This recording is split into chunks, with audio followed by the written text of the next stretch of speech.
One of the things that I really like to do during Advent and Christmastide is to go down to the National Gallery of Art. And I like to spend the afternoon looking at a painting or two. And I love to do this because long looking is an immersive and transportive experience. Usually I'm alone in the galleries at this time of year. And there I can step into a world of peace where everything is ordered and balanced and where everything has meaning. And I can spend much longer than a moment, savoring a moment in time. In these chaotic and pandemic times, perhaps you are longing for just such a moment, where one place where the joys and the sorrows, the tragic and the mundane find not only meaning, but redemption. It's my hope that you can just relax this evening, not just to listen and to look, but to steep in the history and the future and the wondrous expanse of God's marvelous, ever-present dream of being with you. To step into this picture is to hitch your wagon to the star of God's imagination about this very thing. And I'm going to share my screen here. All right. Can everybody see that? Yes. In the 15th century, Flanders was urban, wealthy, and relatively at peace, shielded from war by its alliance with England and stable under the rule of Philip the Good of Burgundy. Its territory stretched to include modern-day Belgium, part of what is now France, and the Western Territory of the Netherlands. Flanders was the foundation upon which the Dutch Golden Age would be built, and the art it produced reflected its opulence. Trade boomed, and the role and the status of the artist was changing. Van Eyck would be a painter, an ambassador, and occasionally he would be a spy. In the manner of the nobility, he would adopt a personal motto, as best I can, and he would sign his work. Van Eyck's paintings are exquisitely crafted, keenly observed, and stunning in their detail.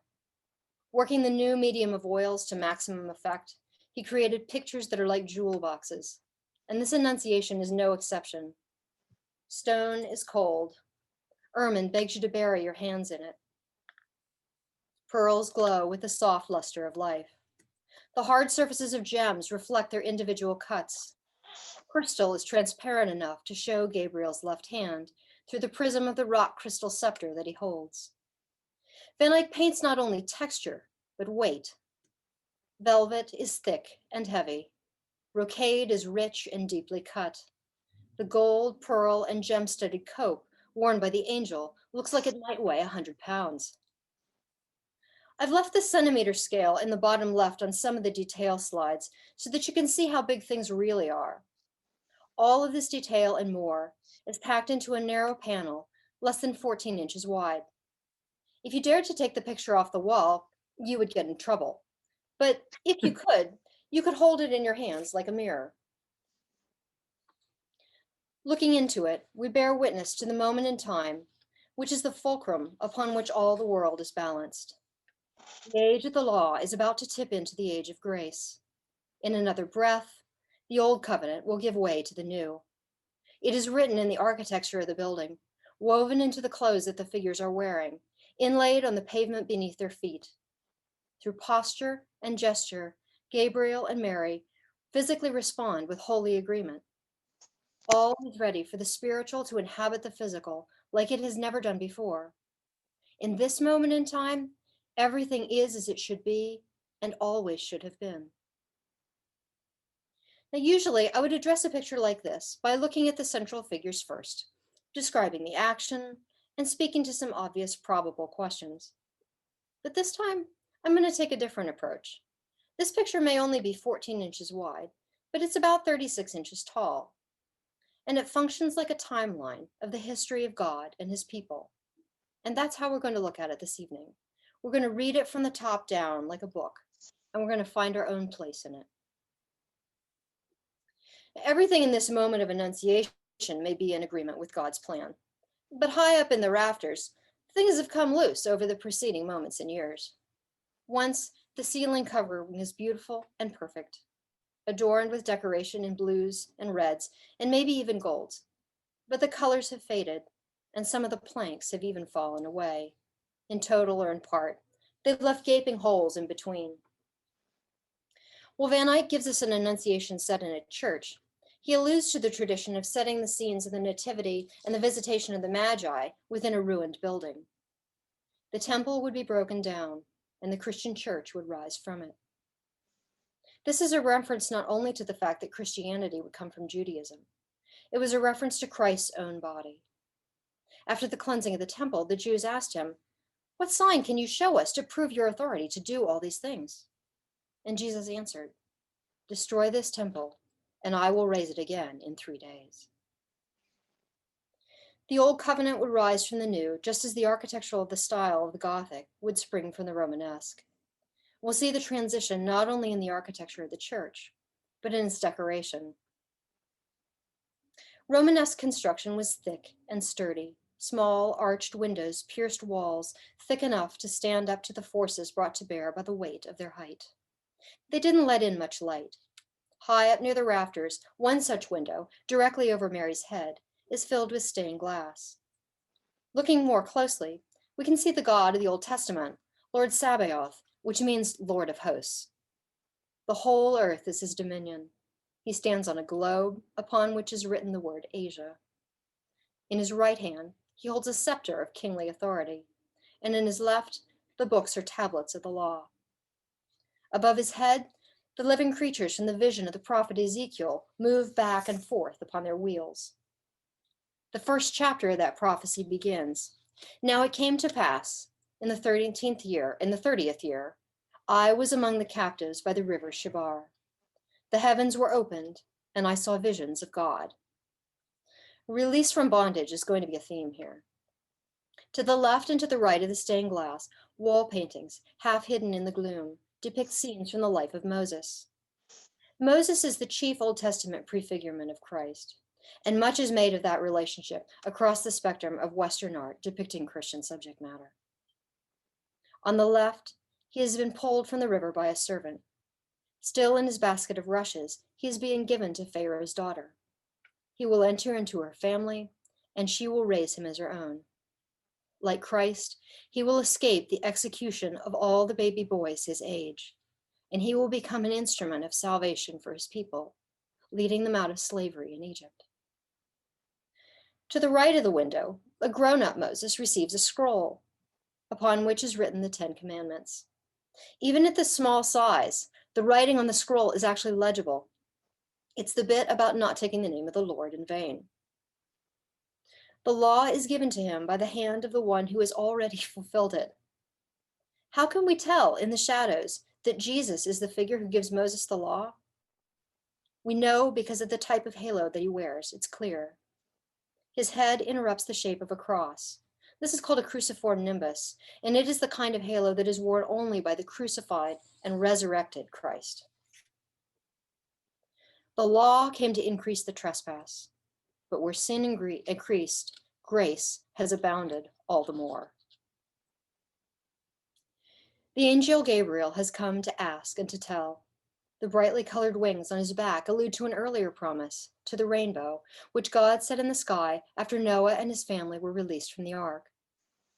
After God's wrath was poured out in the deluge of the floods, everything began again, just like it is about to begin anew in these moments.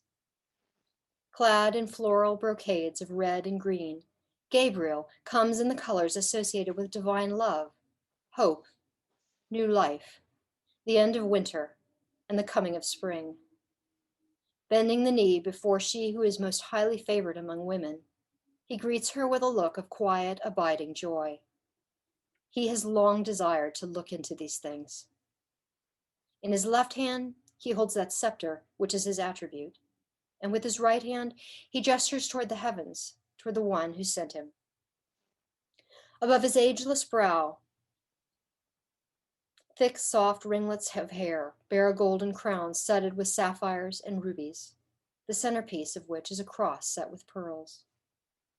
From Matthew 7, pearls were associated with the words of God, and from the story of the pearl of great price, they came to signify spiritual wealth. When associated with Mary, these rare and precious objects also represented purity, and because they were often called the tears of the oyster, they came to symbolize sorrow. The great joy that is announced here would not be all joy. A sword would pierce Mary's own soul, too. When this baby, not yet conceived, became a man, God would once more pour out his wrath, but this time it would be finished. There is one more thing important to note about Gabriel's marvelous attire. He is dressed in the vestments of a priest celebrating the high mass. He is ready. The host is about to be present in the tabernacle, the bread of heaven becoming body and blood. Blue was the most expensive pigment available. Made from ground up lapis lazuli, it was an adoration and an honor that was frequently reserved for Mary, the Queen of Heaven. Here, she is surrounded by fur-trimmed robes as soft as the fresh ground pigment itself. Bunching in thick pleats and gathered up by a band of scarlet at the high waist of her dress, the velvet pools around her in an abundance of dense flocked folds, trimmed with a delicate hem of shimmering gold. While her dress might look plain by comparison to the angels, with the expense of the color, patron and artist would have fulfilled the prophecy of the Magnificat. From now on, all generations will call me blessed.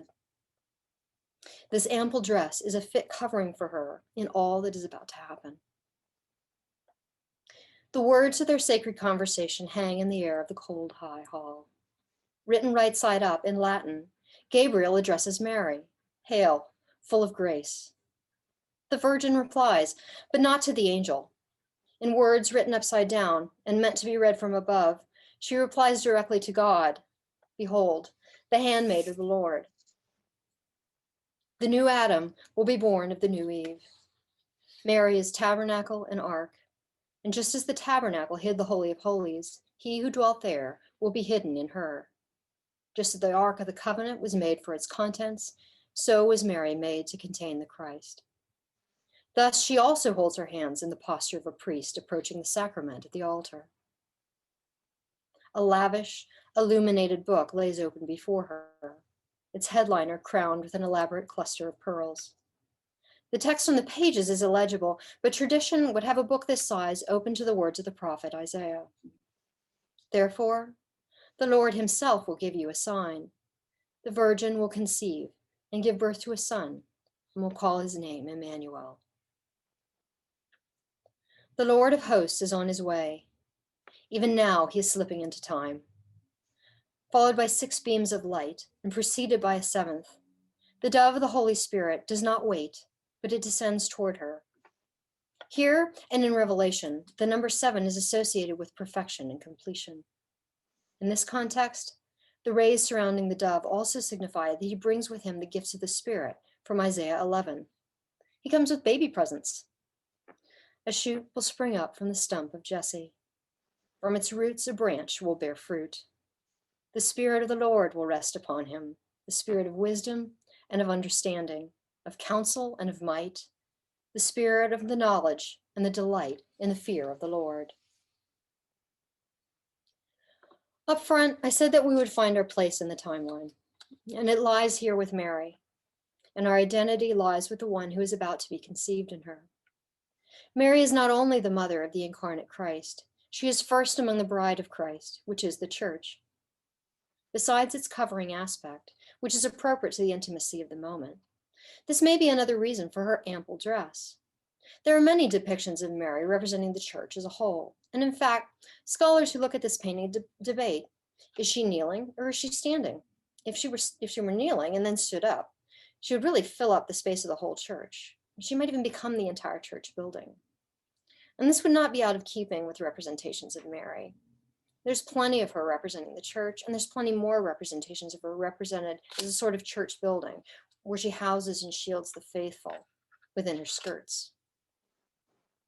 And behind her, we see a change in the architecture that reflects the light of the world entering both body and building. In contrast with that rounded Romanesque, the gently pointy windows of the infant Gothic style let plenty of even light into the room.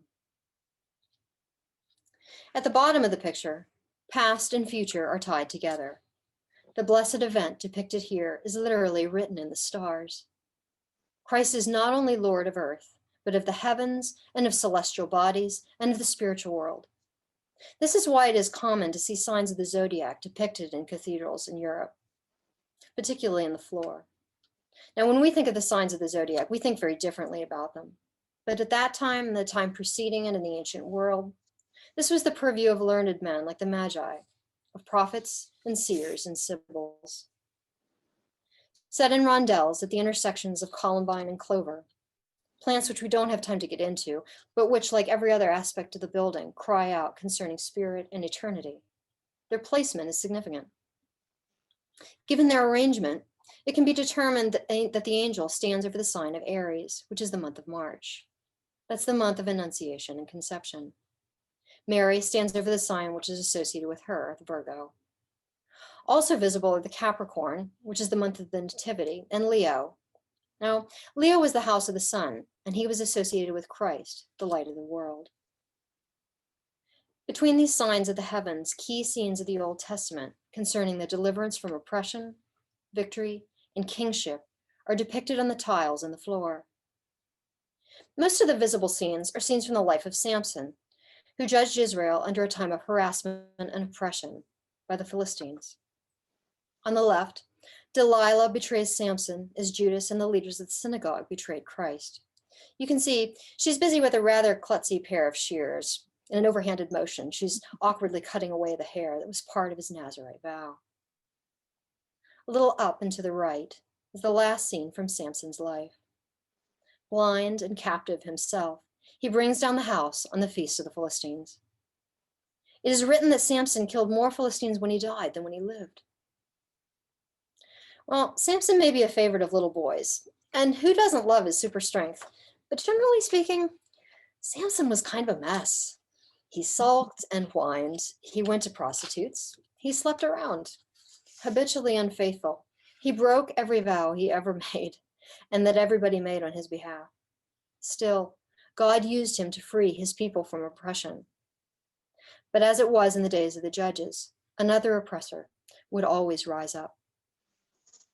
What Samson did imperfectly and temporarily, Christ would do perfectly and forever. Growing up in grace and truth, he kept every law and honored every promise. He too would have his greatest victory in death, but his triumph would be a lasting one. His victory over sin and death itself is alluded to in the scene below, where his ancestor David severs the head of the giant Goliath on the field of battle.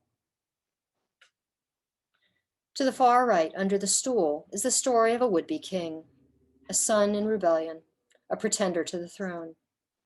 Well, we can see the back half of his donkey as he exits the scene at the lower right. Absalom is caught up in the branches of a tree. Hanging by his hair, he will be cut to the heart by the spears of Joab, the commander of his father's army, before being set upon by a mob of 10 who will finish him off. This brings us neatly to the empty stool, which sits decisively over the story of Absalom. In the tradition of the ancient world, whereas the seat at the feast was left open for the emperor, it waits for Christ. Not just the Christ in the Nativity, but for his return at the end of time.